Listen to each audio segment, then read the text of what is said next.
JM Chicagoland Cichlids, part 5.5. Continuation of part 5 from the last video. Ran out of room on the phone, so we ended it there.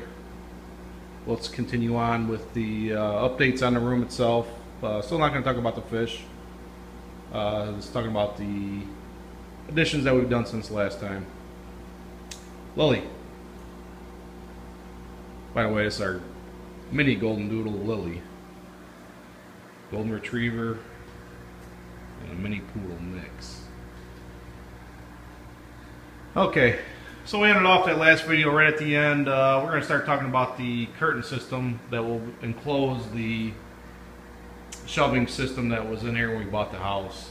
We used this room was a playroom before, converted into the fish room, showroom. Had all our board games on there, toys. Now we will use the top shelf for fish supplies, packing material, probably boxes, styrofoam, all that good stuff. All our different chemicals. We'll hide it back behind this curtain system. This curtain system is going to finish this room off. It'll be kind of the final piece of the puzzle, I would say. Along with getting our sign made for the room. This is going to be the next big thing. Currently being sold by one of Michelle's friends at work. Be 3 panels.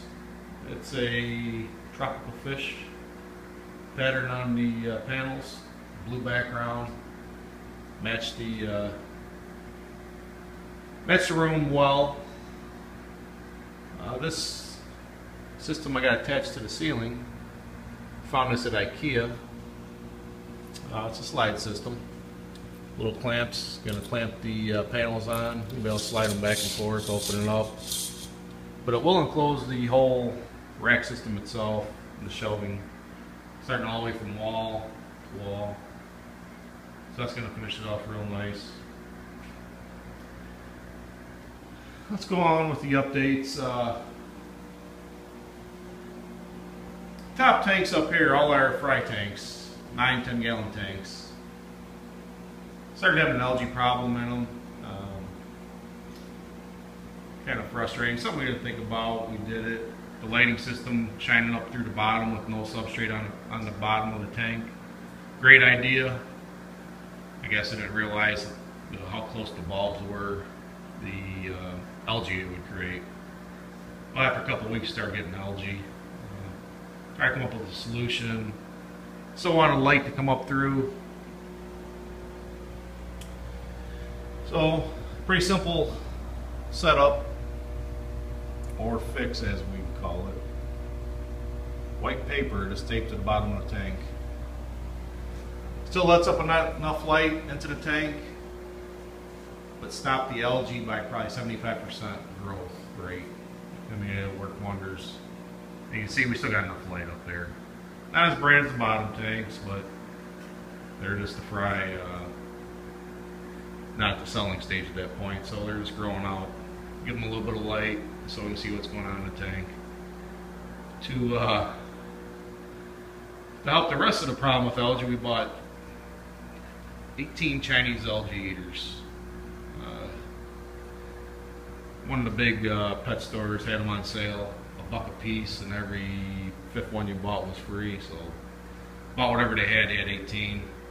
Put one in each tank, but kind of found out those guys like to jump out. We probably had about 4 suicides out of them, and then a couple of them got ate by the breeding groups, or got attacked at least. So they work if they stay in there. I mean, the tanks, there's hardly any algae in them. The last water change I did. The other thing, the bottom tanks, we've got the cichlid mix substrate. Take a better look at it dry in this tank. We started having problems with the light, same thing as the top, except the algae was starting to grow underneath the substrate. Simple fix. Just happened to have some, did some roofing here recently. Mini tins for roofing, used for flashing. Had some extra ones, put them on top of the bulbs. That keeps the light from shining up and onto the bottom of the tank above it. Shines the light down, actually brightens up the tank, so it's dual purpose, worked out very well. Very cheap fix, and they're already cut and bent. We also will be running this continuation of the airline over this rack. Went to order, the last order I put in at Ken's Fish, they were out of every little air valve that they have on their site. Not one in stock. Had to find those somewhere else and then finish that piping there. So that's really it with the updates on the room itself. We will do another video on the fish. We got some new breeding groups. Oh, one other thing I want to touch on. We've still got like 2 tanks on the rack that have hang-on back filters, so we'll be taking those off once the sponges get seeded and I feel they're in good shape. We'll take the back filters off. But check out, for you people out there that got Facebook, check out your, see if you get any garage sale sites. Like I talked before, there's alternative to Craigslist. Kind of found stuff cheaper on there. We've sold a couple things on there. Bought other stuff besides this for the fish room. Check it out. A lot of stuff on there. A couple different sites that Michelle looks at, a couple different counties that we're the one we live in and the one next to us. So a lot of different stuff. Till the next fish video, next update video. You guys like what we're doing? Subscribe, comment, like us, subscribe. We appreciate it. Try to keep building up our fan base. We will be showing the fish that we have available on there in the future, so follow us. We appreciate it. Thank you.